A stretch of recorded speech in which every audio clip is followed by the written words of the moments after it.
everyone. Welcome back to another episode of Podcasting Mastered. I'm Chelsea, and I'm here with Wade as always, and I am very excited for this episode. I have been dying to watch this particular thing for a long time. We have had this planned so far in advance because Chelsea's been so, ready to... Yes. Ready to go.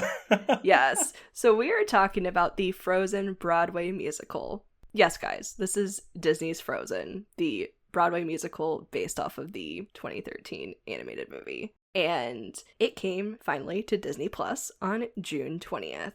Now, this recording was actually of the West End production, but all of Disney's stuff just says the Broadway musical, because the Broadway musical came first. And I guess that's what they're like, oh, people are familiar with Broadway, let's just keep calling it the Broadway musical, I guess. Keep things easy, I suppose. Keep it simple. But yeah, no, this has been something I've been dying to see for a long time because I wanted to see it when it was on Broadway. And that's what's crazy. When you think about Disney Broadway shows, there are some that are still going today. Like when you think of things like The Lion King, Aladdin, and then you're like, Frozen. Frozen was a big movie for Disney, and so it was a pretty big thing when they announced they were making it into a Broadway show. But it only lasted on Broadway from March of 2018 until March 11th of 2020. So it did close because of the pandemic, and then they just never reopened that show. So that was a thing. But when that was announced and they did a whole recording, I immediately bought the cast recording because I was just like, I can't wait to hear this. I was very excited. And yes, I'm showing it to Wade right now. I am a millennial. I have it on CD. Yes. There is nothing wrong with physical media, Chelsea. No. Nothing wrong. I get to cherish it forever. It goes right next to my, soundtracks for Frozen 1 and 2. So it works out. Here, I'll ask real quick. Have Yes. you seen any other Disney shows on the stage? No. Well, Gasp. yeah, I guess no, I haven't. Besides, Okay. at the Disney parks. So, but Yeah, have you? okay, yeah. I've seen Lion King, and I've seen Aladdin. And I would watch both of them 5 more times. So. That's awesome. And right now, Hercules. Yes. So when it was on Broadway, Elsa was played by Casey Levy and Anna was played by Patty Murin. And I love listening to them. They are great. But it was really sad when you're like, okay, well, the show shut down in 2020 and they're not bringing it back. And you're like, ah. And I love Frozen so much. So I was just ready to see more continuation of this because for being the Broadway show, the original people who did the music and lyrics for it, Kristen Anderson Lopez and Robert Lopez, they also worked on this show and added more music to it. And it's so cool. And we're going to talk more about the music. But after listening to the songs and just be like, that'd be so cool to see how this is played out on stage and everything, it was just sad to see it. But then Disney's all like, oh, well, we have a version that we're going to release and it will come out eventually. I'm like, cool. That was forever ago that they said I know, that, yes. wasn't it? Forever. Oh my god. Yeah, a year plus forever ago. And so I've just been waiting every day for the latest Disney news. And then they're like, oh, it's finally coming in a month. I'm like, okay, great. But Patty Murin, who played Anna on Broadway, she is actually reprising her role. So Patty Murin, I guess when she's not on Broadway during the summer times, she comes to the St. Louis Muni and performs and shows. Okay. Yeah, so she has come to to be a part of the Muni I think at least 6+ times now, but she will be playing Anna. That's cool. At the Muni. Yeah. Oh my gosh, okay. Yes. But I think that's really cool. That's exciting to see because I was lucky enough to actually see her perform earlier this year when I went to Epcot. She was at the Festival of the Arts, which is one of their big festivals Epcot has, and they have a Disney on Broadway concert series. So I got to watch her perform with John Riddle, who originally played Hans on Broadway, and it was cool. They were just performing a variety of Disney songs, and of course had to do songs from Frozen, Love is an Open Door together and everything. Right. But she was fantastic. It was really cool to see a part of that. That is really neat. Oh my gosh. So that's a cool fun fact. So after Frozen was on Broadway, it then went on a North American tour, and the North American tour ran from 2019 until 2024. And then they followed it up with the West End production, which ran from September 2021 to September 2024.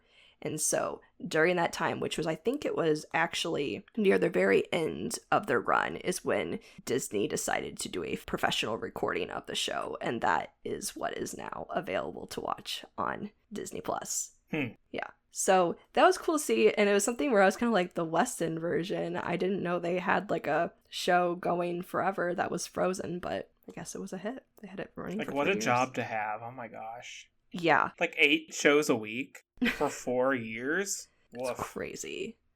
Yeah. So for this version, Elsa is played by Samantha Barks, who I did not know who that was by name, but I looked into her a bit more and I realized I have seen her in something. I just didn't know everybody who was in that movie. So she's been on quite a few like productions. She's been on stage for years. So one of her most famous roles is, I think the character is Eponine from Les Mis.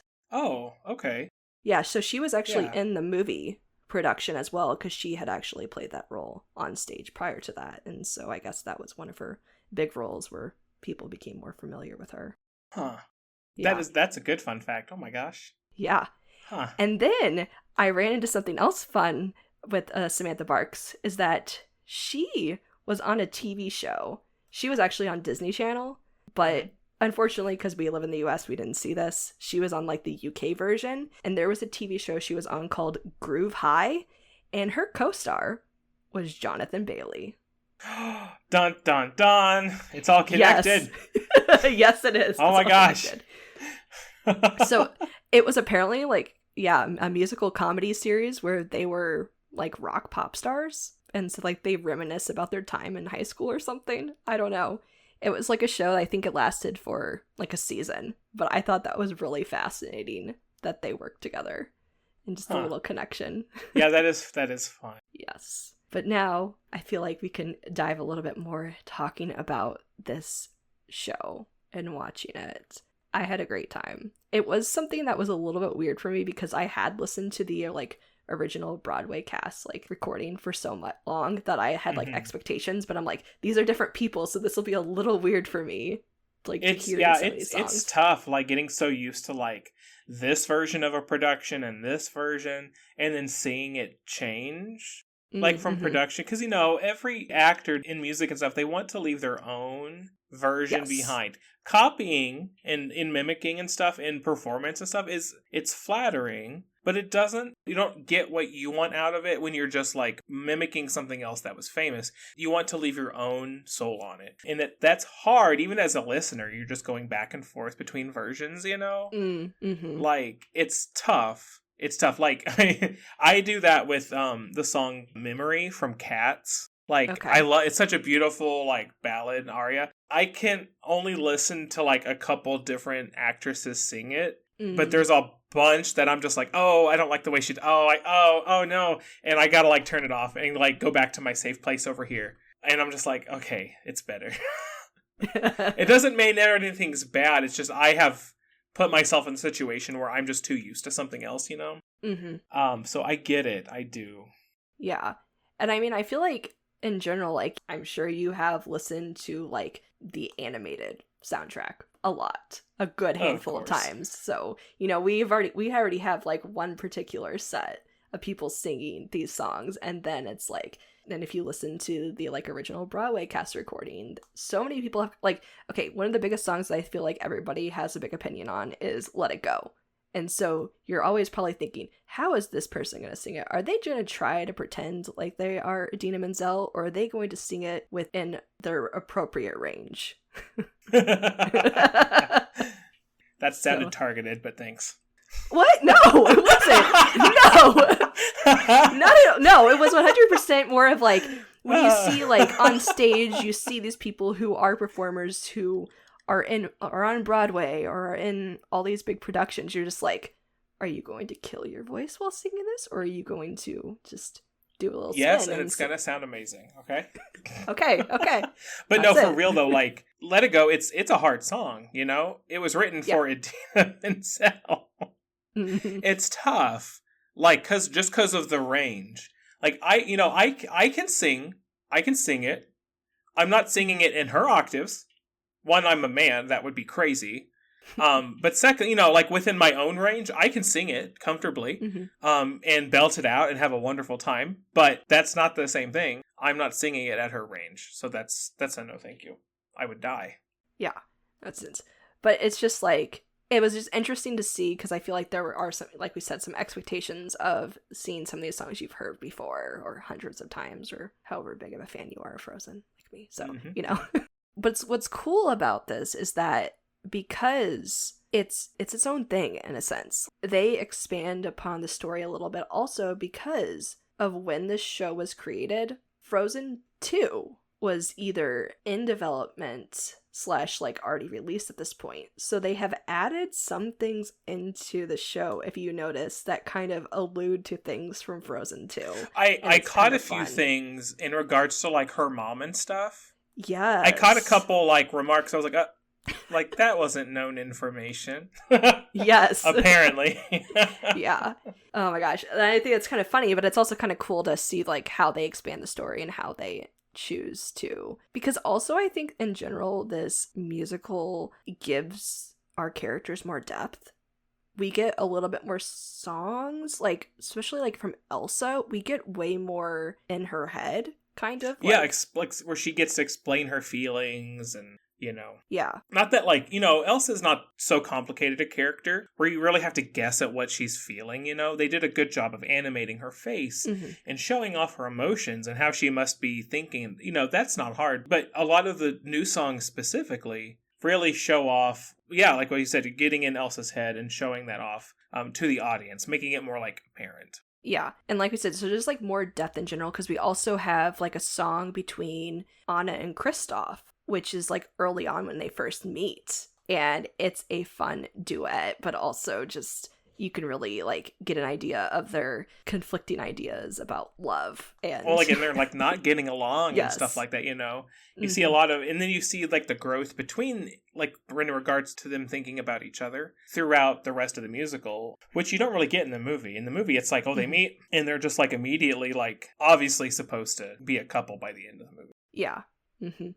But I mean, I don't think we need to go beat by beat through the story, because it is essentially the same, but it's fun to highlight some of the specifics or talk about some really cool moments. I think what's interesting too is that talking about some of the differences is at the very beginning where they have Elsa and Anna playing together, because you are watching a stage production. So this is on stage with real people. It's always curious, like, how are they going to do this thing? How are they going to do the part where like Anna gets struck by Elsa's ice powers on accident? Like, what are we gonna see on stage? Because in the movie, you know, like, she's making little like pillars for Anna to jump on, and then she like falls and Elsa hits her with her magic. So we're gonna watch some like dangerous feats on stage. No. But I think there was a lot of like digital projection and like a lot of lighting used on parts of the stage as well, which was really cool. I think the production in this was really cool. Yeah, well, like the way that they like fused so many, like the lights and other things, they put so much together at one time to create the effect of like so much of these ice powers, and it just looked so like just wow. It was really cool to see. When I was watching this, I was like, oh my gosh, this production budget must have been insane. Like, the amount of moving parts in general for this to work on stage, however many times they did this show, is crazy. The set and the set pieces, they changed like sets so many times. Like with the snap of a finger.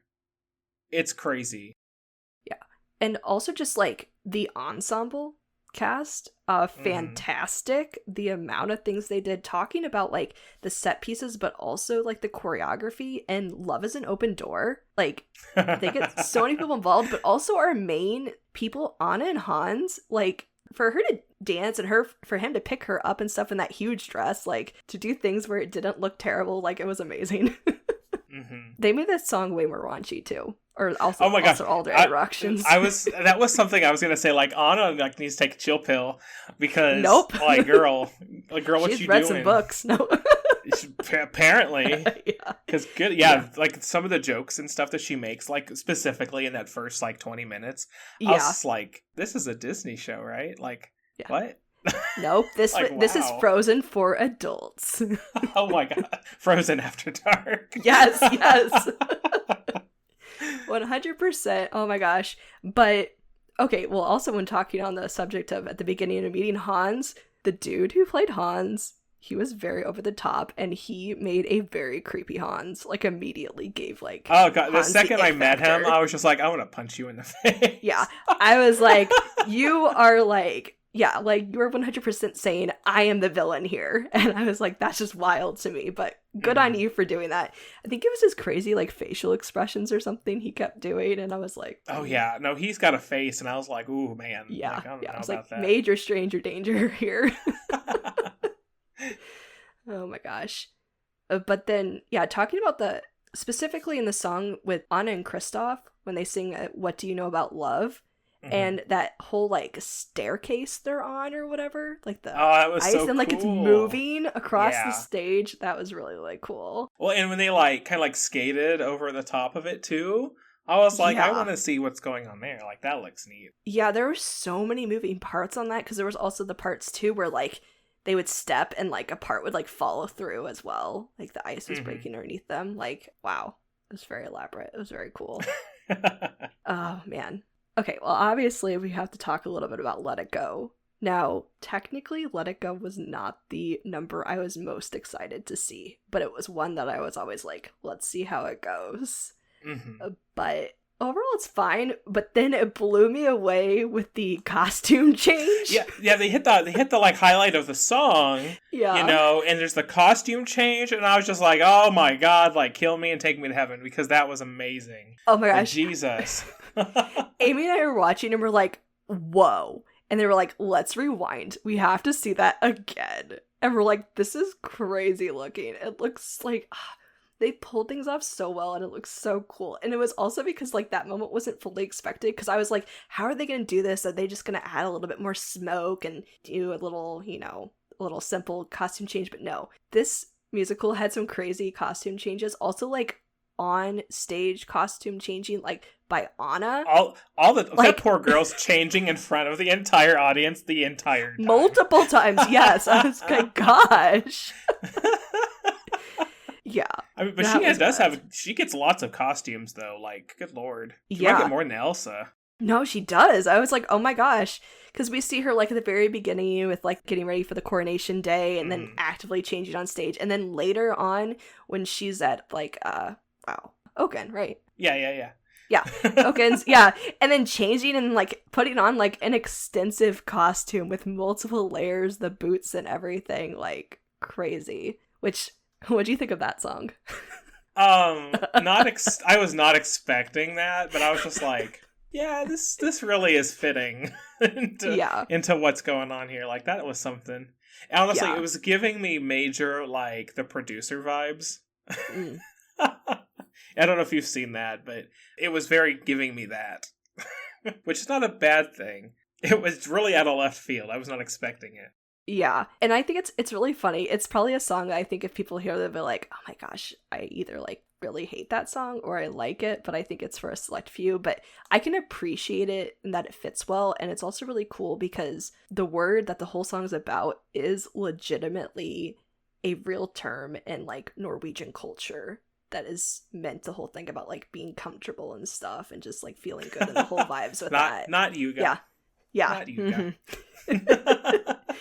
Yep. So it's fun. Also, apparently, I guess, when Frozen finished on Broadway, that's when they made modifications to the show. So you'll see the modifications in both like the North American tour and then on West End. And apparently that song, I guess, was a lot longer. And so they ended up cutting it. But I mean, that song was kind of long enough as it was. It was kind of long anyway. Yeah. I swear. I mean, it was a good time, but but oh yes, it went on. It went on. Like, this man is earning his whole paycheck in this song, so let's go.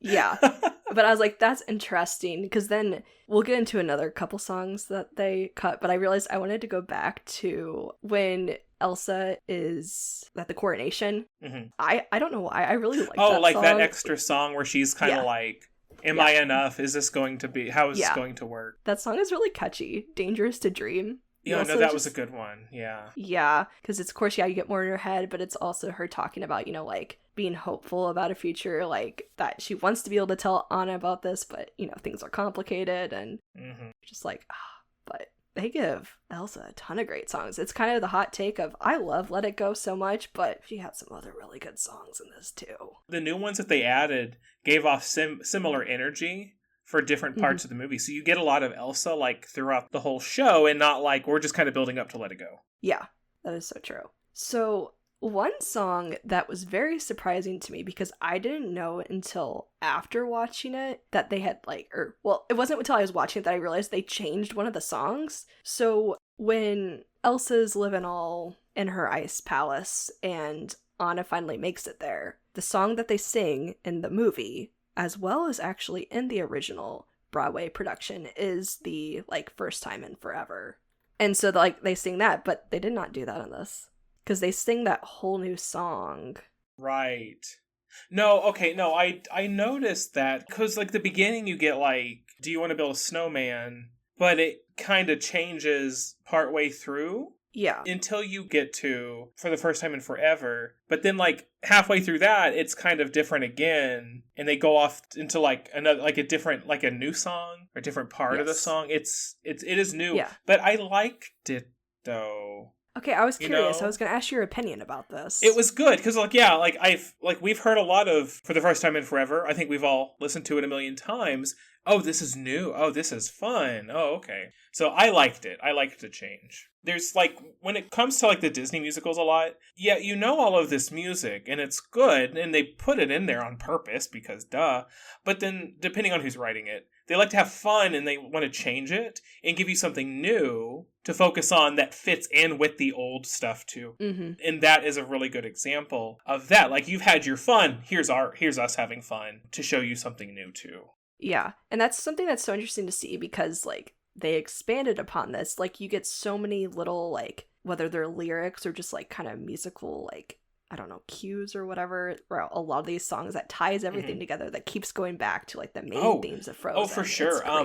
There are parts of Let It Go, just little musical motifs, that appear in almost every other song that Elsa sings in. It's a crucial moment with some really particular lyric that they want you to hear. That handful of words, that sentence, that phrase, they're going to change, they're going to adapt the melody of something that happens in Let It Go. So your ear picks up on that. You're like, oh, she just said this. I heard that, because you recognize the melody, which again, I love that when they can call back. Well, and it's funny, because it's kind of like a reversal of things. We've heard Let It Go 1,000 times. And if this was a brand new musical, you would hear oh, Let It Go is a concoction of all of these other moments that Elsa's had, that they fit into this one song. What's the opposite this time, right? Yeah. It's leaving Easter eggs now throughout this other new music, where you can go, oh, your brain will catch on and you'll hear what she says better, kind of thing. Mm-hmm. Yeah. Which is just still so crazy impressive no matter what. Just even writing a musical, but then being you already wrote all these songs, but then it's oh, hey, we want you to write more. We want you to flesh out the story even more. I'm glad that they got them back to do the musical, because no. Nobody else could have as much fun with it as they do. Although I also feel Disney has them shackled away somewhere, because they do so much Disney now. Yeah. Which again, they haven't done anything bad yet. No, they're so I'd even talented. Oh my gosh. I don't think you would share this opinion necessarily, but I'll take the Frozen 2 soundtrack over Frozen 1. I know. I love both dearly. I think it's just because Frozen 1 came first. For sure. It's a little more special place in my heart. Yeah. But Well, it's the same for Frozen 2, where I got more of emotional connection, I think, to Frozen 2. Well, I love Frozen 1. I love it. But I got more emotionally attached, I think, to Frozen 2. So that music, if you were to put Let It Go next to Show Yourself from Frozen 2, I would take Show Yourself compared to that. Although, again, I love Let It Go. I'll belt that thing all night and day. But, I can give a much more, emotional performance out of Show Yourself, because it just hits deeper for me. That's just how it'd be. But I feel realistically, Frozen 2, it's you saw what we did with Frozen 1. here is Frozen 2. Oh, yeah. Bam. Oh, yeah. Like, everything elevated. Yeah. Seeing this Broadway show for Frozen 1 makes me want to see a Broadway show for Frozen 2. Yes. But they won't do it because, I shouldn't say they won't. They haven't done, like, any sequels. Mm-hmm. Which I get why, right? You know, yeah. When there's all of these other things that you could be doing, why do a sequel for a show that's going to cost millions of dollars for the next 2 decades or whatever? But it makes me want one. Yeah. No, I would love one too, because I also feel like that there was a lot involved, a lot of rushing, a lot of stuff that like caused Frozen 2 to be the way it was. Not that I don't love it, but there was a lot of stuff behind the scenes, a lot of changing of things of last minute. And so, like we said, like this show like expands upon the story of Frozen 1. I would love to see an expansion of Frozen 2 because I believe that movie realistically probably could have been like a 2+ hour movie. I was thinking, you could easily tack another 45 minutes on the movie. Yes. For sure, yeah. Yeah. And so you I would also love girlfriend, to see... ha ha ha ha. Yeah. Sorry. Mm-hmm, exactly. Yep. But anyway, we'll deal with that another time. That's a different episode. Yes, exactly. A different episode. Oh, man. But... yes, talking about, so that song that they changed it to was called I Can't Lose You. And I was reading about why they decided to change that song after it was on Broadway. They're like, hey, we want to put this song instead. And I think it was specifically Kristen Anderson-Lopez was talking about how she just wanted to see more of that like bond, more of that discussion between the sisters, which is what we get. I think it was just kind of almost jarring to me because I was like, I was not familiar with that song when I watched it, and I was just like, what is happening? You're like what is grasping your little CD to your heart going, no. Rude, but yes, no. Hey, just because I got it in one, don't be mad. Mm-hmm. But yes, it's really cool because when you really like listen to these lyrics of these songs and the songs they have added, like it just works so well because it also like I think some people who watched like the movie were probably like, how did these characters so easily accept things? Like, you know, how are they totally fine? You're like, you get songs like this where, you know, they really talk about their feelings more and stuff, which I do like it when we get For the First Time and Forever Again. I do like that version a lot. But it was cool and interesting to hear more of just that sister bond because realistically, like that is what Frozen's all about. Besides Elsa going to get a girlfriend eventually, but Frozen 3. Frozen 3. Yes, Frozen 3. I don't know. It's either 3 or 4 it's happening. Mm-hmm. Better be 3. Yeah, that's true. But what was also interesting is that so after this happens and so like Elsa struck Anna again, as we know in the story, and Kristoff takes Anna away, and then Elsa is all deep in her thoughts, and that's when we get, like, Hans and groupies trying to come and get her. We get another song from Elsa. This song is called Monster. I really, really, really like this song. That was it was good it's because wild. You see a lot. You have like the two sides, right? You have Elsa who's questioning herself, who's like, how could I like, I am a monster, you know? And then you have the townspeople coming after her for being a monster, you know? They're leading the group to kill Elsa. I was also like, when did we switch to Beauty and the Beast? Like, wait a minute, hold on now. But yes, for sure. Yeah. It was a good like tension moment because like that song takes like the townspeople from the castle all the way to Elsa's castle, while Elsa is like having this continuous huge existential crisis. Yeah. And like overall, like it's weird to say that I like it. Like it also sounds really great. Like the music is really cool in it, but overall it is a very dark song. And we mentioned already that like this Broadway production is like raunchy and adult humor, but like we get deep. Like, I mean, this is a song where like Elsa contemplates committing suicide. She does. Well, there's a lot of emotions in Frozen in general. This musical showcases a lot of darker emotions on top of everything else.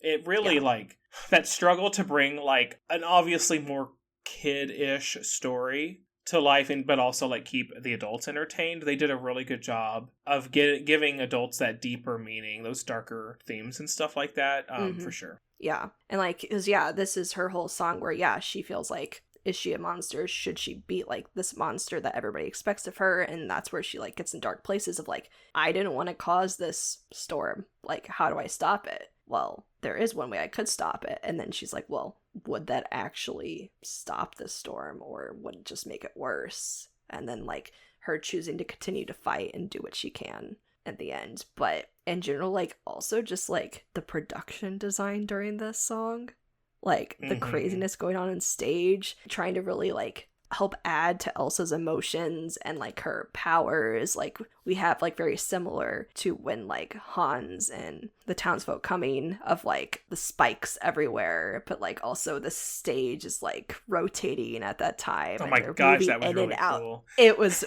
so cool. The lighting, the effects, everything. Yeah. But another interesting thing was the kind of take on the trolls, because they weren't really considered trolls in this production. No, they made them more like indigenous people. Mm-hmm. Yeah. Yeah.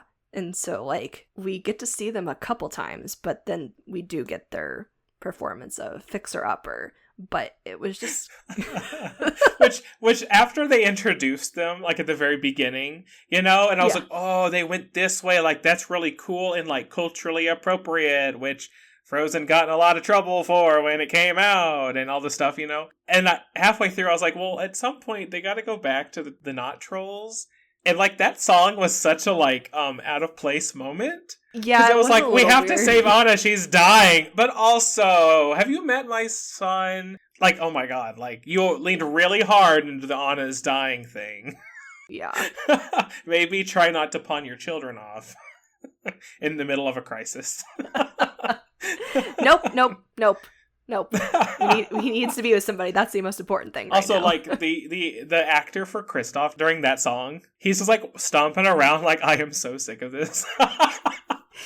He really channeled that like feeling, the angsty, just like anger on it throughout, and just and like the feelings we see him growing. And she's just like having a great time, and he's just like, I will throw all of you off the mountain. Yeah. Oh my gosh.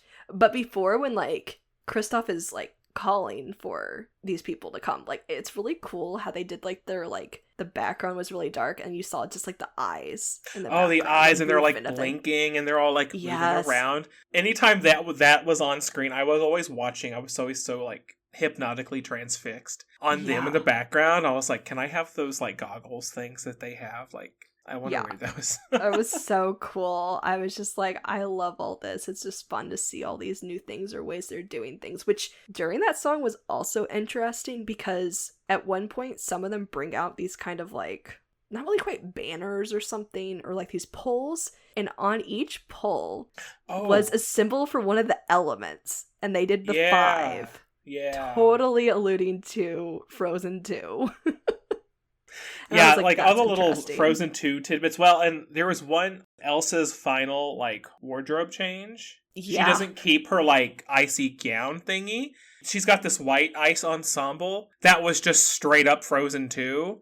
I was like, haha, look at that. Like, yeah. It's a little call up, I suppose. But, like, it was obviously inspired by her gown that she makes for herself at the end of Frozen 2. I liked that a lot. That was really... And they gave her pants. Like, oh my god.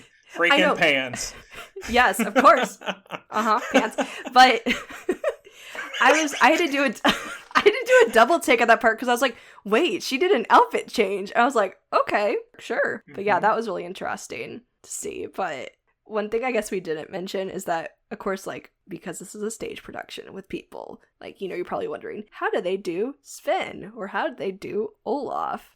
And, like, Sven don't you worry about Olaf. oh, yes. Oh. I mean, they did Olaf the same way that they did Timon and Pumbaa in The Lion King, where they have a big... It's not quite a marionette, because, like, the voice actor, I suppose, for Olaf is like controlling it with his hands and his body. But he is like standing behind him, you know. It's like, ignore the person, watch the puppet. Although the guy who played Olaf was in like that full like snowy white ensemble, but his snow cap that he had on had the big red palm at the top. And I was just like, the whole time I was like, Moogle. Moogle. The whole time I was like, why is he a Moogle? That's weird. Oh, now I want Kingdom Hearts the musical vibes now. That's just immediately where oh I'm god. that. That's the angstiest thing I've ever heard of. Yes. Oh my gosh. But yeah, Olaf, like, I mean, it's whatever. It's like, it was a cool, like, yeah, puppet and everything. Because it was also interesting because it was attached to him. Like, the feet were attached to his feet to help him move along. And then also just controlling, like, all the other movements. But when the camera had, would sometimes... one hand connecting the head, his other hand, like, controlling both arms. Like, that was cool. That was really cool. Like, that's, like, super talent. Like, not only are you, like, performing as this character, but you are making sure your puppet does it as well, but you are physically also moving with this puppet. It's, like, a whole ornate thing. Well, like, and emoting and everything on top of it, you know? Yes. You're acting for two, essentially. Yeah. Mm-hmm. Yeah. So that was really cool, but also, like, don't stare into Olaf's soul. Don't. Too long. Because he'll stare back at yours, so... Yes. Like, oh my god. Yeah, like, anytime they, like, zoom in on Olaf, just look away. It's fine. Yeah, it's like, no. Just don't worry about it. Oh, but his performance of In Summer was fun because it kind of continued that, like, whole cartoony vibe. So we had, like, little, like, cutouts that popped up on stage of, like, the sun and, like, the sand and stuff. It was really fun and cute. And then talking about, like, the other puppetry costuming kind of going on was also with Spin. So Spin did a lot of movement acting, like the blinking was cool, the way they moved. He's like all over the place. They never really had him just like standing there. He was like constantly on the move. Yeah, and then would like lay down and stuff too. It was crazy. Mm-hmm. There were like two people in this costume, and it's always like so crazy when you think about like how do people move like these four-legged creatures across the stage and everything. Like it's a whole different type of talent too. It's cool. It was cool, yes. You know, I just thought of something really silly. Yes. During Let It Go, where Elsa hasn't like created the palace yet, but she like removes her other glove and like lets go of her cape, and like you see her glove and the cape like fly off. Like I wasn't really thinking about that. I'm like, she can have it and like toss it backstage. You know, it could be that simple. But she was like in the middle of the stage, and like right before they got to those parts, I was like, wait, because she's like taking the glove off and like holding it up to like release it into the wind, and it goes flying off. Yes. I was like, that's probably a really simple, silly thing, but like, good God, did that look cool? And then even more with the cape, because it's a freaking cape. Yeah. No, that was so cool. And it was also cool to see because, like, there wasn't anything distracting you to be like, clearly this was, like, on a wire or something. Like, no, it just, like, flowed so well. And you're just like, wait a minute, I'm watching something on stage. And that thing just flew off. It's gone. So cool. It's gone. So you're right. Yeah, you had those moments. You're like, oh, that's cool. And then you're like, oh, yeah, you know, I'm sure her dress thing will be cool. And then it's like, bam. You're like, well, the thing with the dress, it was like the blink of an eye. Like, do not blink because you will miss it. Yeah. It's crazy how fast they did that. I was like, where did it go? Like, are you kidding me? Like, and I swear it, like, ripped in two halves or something. I don't know. It's like it all came off of her. Like, it all came off, like, to the back. Like, it got, like, sucked into oblivion or something. Yeah. I don't know. It's so cool to watch. Like, you know, you don't have to be a super diehard of Frozen to watch this, but, like, just appreciate this for what it is. Like, watching this on stage, these performances are excellent. Just the production is so cool. You don't even have to pay attention to, like, if you're, like, the main people, you know, you're watching, like, Elsa or Anna. Look at the ensemble. There's a lot of talent in this production. It was really impressive. Mm-hmm. Yeah. And it's super amazing that Disney decided to bring this to Disney Plus, and it's a really cool way to make it more accessible to people who can't travel to Europe to see this on West End or, you know... They should do it for all of their Broadway performances. Yeah, I think so too. And I hope that we kind of, because, like, you know, I think it's been 2, 3, maybe more than that now when they brought Hamilton to Disney Plus. And, like, that was a super big thing to see because that was one of those shows where I'm like, I'm never going to be able to see this on Broadway, especially with, like, you know, at this point, the original like ticket cast. Availabilities and everything else at that time. Mm-hmm. Good God. Yeah. And I'm like, yeah, because not everybody gets a chance to go to Broadway, but, you know, you might have a chance to be able to watch this on a streaming service. The accessibility is just really cool. And it's cool to see these things where you hear people talk about this all nonstop and you're like, oh, I get to watch this performance too. You get to join in the conversation. It gets to be yours as well. Mm-hmm. And even like with the professional shot ones, you also get like the different camera angles as well. Yeah. So Yeah. Yeah, it can kind of make your experience a little bit different. Like, ooh, I'm watching a movie, but also at the same time watching a stage production. And also, too, like, because these are professional recordings, you are going to hear things way better than watching, like, a TikTok or something, where you're like, this person's saying it's so cool, but the audio sounds not quite as good. You get to watch this and you're like, okay, I understand. I understand why this number was really cool or something like that. But yeah, I mean, any other things you want to mention about Frozen? I don't think so. I'll just say that if you're like a vague Disney enjoyer or a vague musical enjoyer, go watch, if you have Disney Plus, go watch Disney Plus. It goes by really fast and it's a good time. It's just a good silly time, especially if you like Frozen. 2 hours. So it is under 2 hours. No intermissions here. Nope. But hey, it's on your TV so you can pause it anytime you want. So that is true. Make your own. Yes. And you get snacks. So, you know, most importantly. True. But yeah, I think it was a good time. I really enjoyed it. Seems like you enjoyed it as well. We recommend you guys should check it out if you haven't already. And I think with that will do it for this week's episode. Thanks so much for listening. Let us know if you've already seen this and what your thoughts are. We'd love to hear from you. You can find us on social media at PodDemastered. And make sure that you follow or subscribe wherever you listen to this podcast so you don't miss out on future episodes. You know, we cover all kinds of things, TV shows, movies, video games. So if you have a suggestion for us, let us know and we will maybe talk about your favorite thing in the future. But once again, thanks so much for listening to this week's episode and we hope you tune in to our next one. See ya.